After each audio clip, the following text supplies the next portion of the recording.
آپ یقین کریں میں سوچنے لگا کہ یہ ملازم سوچتا ہوگا اچھا یہ تو میرے سامنے بات کی ہے نا، نہ جانے کتنے مہمان آئے ہوں گے اور کتنے مہمانوں کے سامنے اس سیٹھ نے اس ملازم کے بارے میں کہا ہوگا کہ میں نے اس کی بچی کو گھر دلایا یا شادی کروائی ہے۔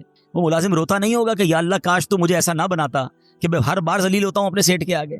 کیوں کرتے ہو ایسا یار؟ یہی تو قرآن نے کہا کہ اے ایمان والو اپنے صدقے باطل نہ کرو احسان جتا کر۔ میں کس بات کا احسان جتا رہا ہوں؟ خدا کی قسم میری اور آپ کی کوئی حیثیت نہیں اگر ہم کسی کی مدد کرتے ہیں، یہ صرف میرے اور آپ کے رب کا مجھ پر اور آپ پر احسان ہے۔ اگر آج کوئی غریب آ کر کہتا ہے میری ماں بیمار ہے یا میرے بچے بیمار ہیں یا میرے پاس کھانے کو پیسے نہیں ہیں، ہم سے وہ مدد مانگتا ہے، ہم اس کو مدد کر کے کیا اترائیں گے کہ میں نے اس کی مدد کی؟ اللہ کا شکر ادا کرو، اس کی جگہ میں بھی ہو سکتا تھا، آپ بھی ہو سکتے تھے۔ میں نے اور آپ نے ایسی کون سی نیکی کی ہے کہ اللہ نے مجھے اور آپ کو دینے والا بنایا اور اس کو مانگنے والا بنایا؟ کبھی ہم سگنل پر گاڑی روکتے ہیں، چھوٹے چھوٹے بچے، کوئی چیز بیچ رہا ہے، کوئی ہمارا شیشہ صاف کر رہا ہے، کبھی سوچا آپ نے کہ اس کی جگہ میرا بچہ بھی ہو سکتا تھا؟ میرے بچے نے ایسا کیا کمال کیا کہ وہ اے سی والی گاڑی میں بیٹھا ہے اور جناب یہ ملازم، یہ چھوٹا سا غریب بچہ یہ پھول بیچ رہا ہے، اس گرمی کے اندر ہماری گاڑی کا شیشہ صاف کر رہا ہے۔ ارے اس وقت تو آنکھوں میں آنسو آ جانے چاہیے کہ اللہ تیری مہربانی، تو نے مجھے دینے والا بنایا، مانگنے والا نہیں بنایا۔